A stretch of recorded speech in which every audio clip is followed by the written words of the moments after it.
Welcome to another video from the Outdoor Analyst. I have a fun one for you today.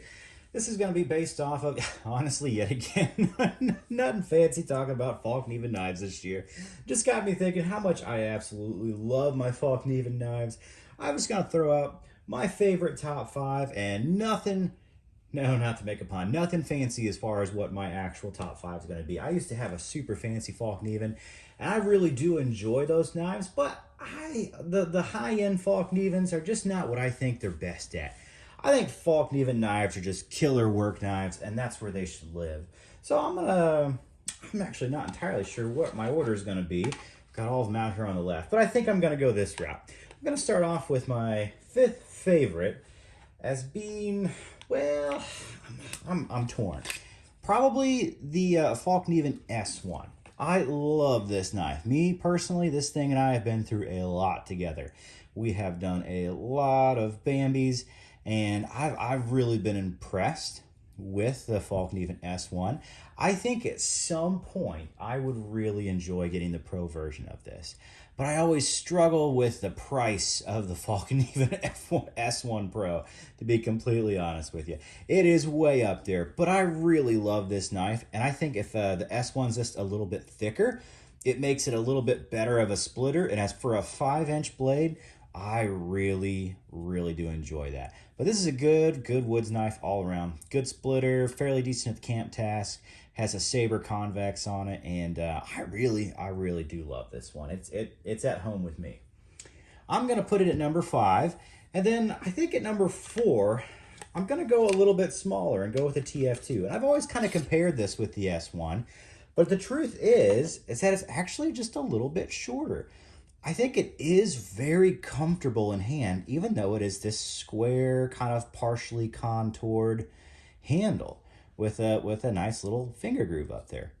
Somehow, it just works. It just actually works really well, and it feels slightly more comfortable than the S1, I think. I don't know why. Now, I do like that there is actually less of a finger choil up here, but you can kind of get a little closer to the blade, and I think that's why I forgive it a little bit more. I think that's why I really do like this. And it is an incredible blade, fairly similar to the S1, just a little bit shorter, just, half-inch shorter or so. Other than that, I think the back end is a little bit thicker, which is why I feel like it is a little more comfortable in hand. So I really do like the TF2. This is also in Lamb COS, and to be completely honest, as far as actual use goes, I just feel like it has a little better edge retention. I don't notice much else at all on there besides I just don't have to strap it up as much. Very cool knife. I really do enjoy this. I think it's one of the cool newer knives that Fallkniven's actually come out with. And in Lamb COS, it is nice. Okay, number 3, yet again, I'll be honest, if I had the pro version of this, I probably would want the pro. The A1 Pro, this is just the regular A1. This is probably my number 3. I love this knife. Yet again, this thing and me have been all over the country, all in the mountains. I have just loved it. It's been one of my main fire knives at home. It's just a beautiful beastie. Just a beautiful beastie. I have split so much kindling and logs for the fireplace at the house. It's just been a lovely little beast. So I think the Pro is just a little better of a splitter. Yet again, it tapers down a little bit more and has a little bit thicker stock, and it makes it a little bit better of a wood splitting knife. And as you can tell, I do quite a bit of that, and that's what I really do enjoy. So this knife is fantastic. I love it. It's my number 3 favorite Fallkniven. And honestly, anybody who's looking at getting a nice 6-inch blade knife, take a peek at this. I really do think you won't be disappointed. The steel on it is phenomenal. Now, I think number 2, and this is going to be the biggest shocker for me, is going to be, I can't believe it. Can't believe I'm going to say it. It's number 2. It's the F1. Just the regular F1. I have always loved this knife. It has been one of my most used beasties out there. It has gone on so many adventures. It has been a work knife. I've just used it all over. Just absolutely all over. And I've been so cruel to this knife, and I think that's why I love it so much. Is because even though I've been incredibly cruel with it, the full height convex on it has just done so well. Now, what do I wish would be different? This is in VG10. I have been impressed with the toughness, honestly. I've not been impressed with the edge holding. If you're just doing woodwork, I think for most of these knives, these are woodworking knives for me. They are perfect. Rather, the Lamb COS obviously is great, but I'll be honest, I really wish the edge retention was a little bit better for the F1. And guess what? You can get these in Lamb COS now. You can laminated COS. You can also get these in LMAX, I think, now too. And I think LMAX might actually be ideal for me because it's a little smaller knife, nice and tough. And it would just be excellent, just absolutely excellent. Because usually you're cutting, for me, the F1 does a little bit of everything, but when I'm using it for more construction work, it's going through non-natural materials, and that just crushes your edge. I mean, when you're cutting through rubber, you're cutting through just cordage, that sort of thing, that's when it really starts to really hit your edge retention. Not saying this is bad. It's also super easy to strop back up. But it's that's the only kind of downfall. But my love for this knife is great. And I do find it ergonomic. It is kind of thin, but somehow it works super well. It's not an ultimate bushcraft knife to me. It's an incredible utility knife. And it's taken me years to change my mind on my number one. Because originally, I'm pretty sure I've even been a little negative about this knife. Maybe not, but I know as in conversations I have been. And my number one's actually going to be the F1 Pro. And I struggle with it because the ergonomics are different than the regular F1. They just are. They don't line up exactly the same. And because I've used the F1 so much, it just it changes me. I think there's a little more curvature just in different spots on where the F1 Pro hits my hand versus the regular F1.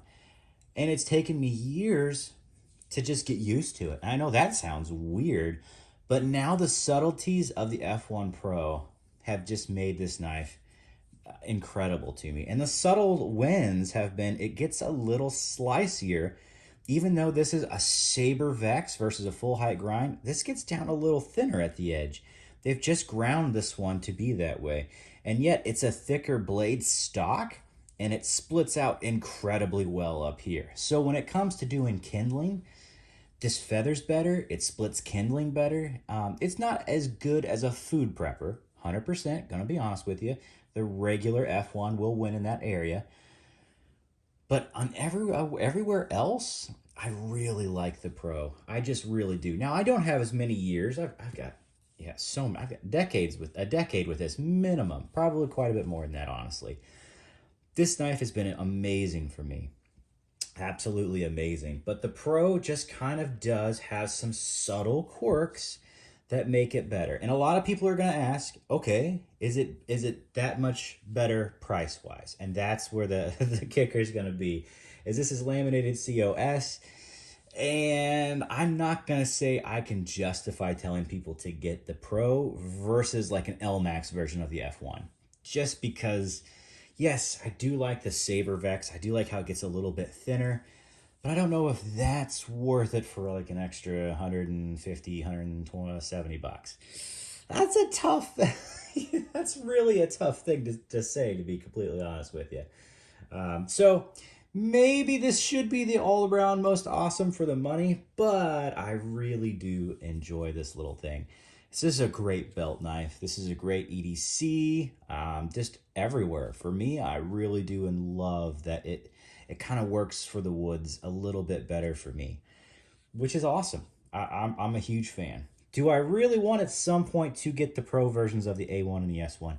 I do, but I struggle justifying it because the cost of them are still incredibly high for what they are.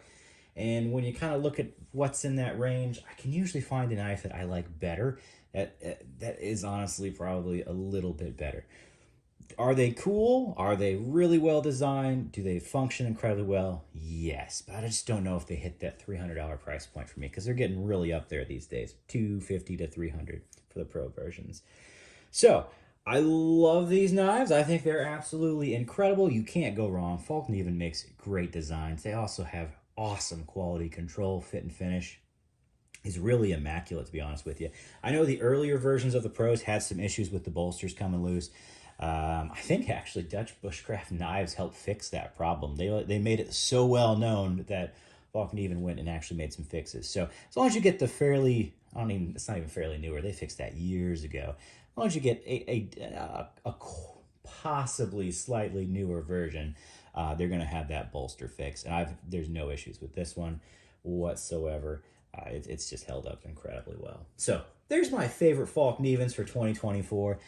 I think this could easily change if I ended up getting some different ones, but I love these. These are awesome. They really, really are awesome. It's hard to go wrong with any Fallkniven. I love the VG10 models. As you can tell, I've got 3 of them on here and 2 in laminated COS. I like the edge retention better on the COS versions, and I do kind of wish, I had some more LMAX versions, to be completely honest with you. So yeah, I've got some things that maybe I'd like to add in the future, but these knives have just been immaculate for me. They're workhorses. I've kept myself sort of away from the fancier ones now because these are workhorses in my mind. I'm going to go beat the death out of these things when I go use them. I'm not going to worry about them. They're just going to get it done, and that's why I love them. I think that's why I like Fallkniven. They're just so cool that way. They just freaking get it done.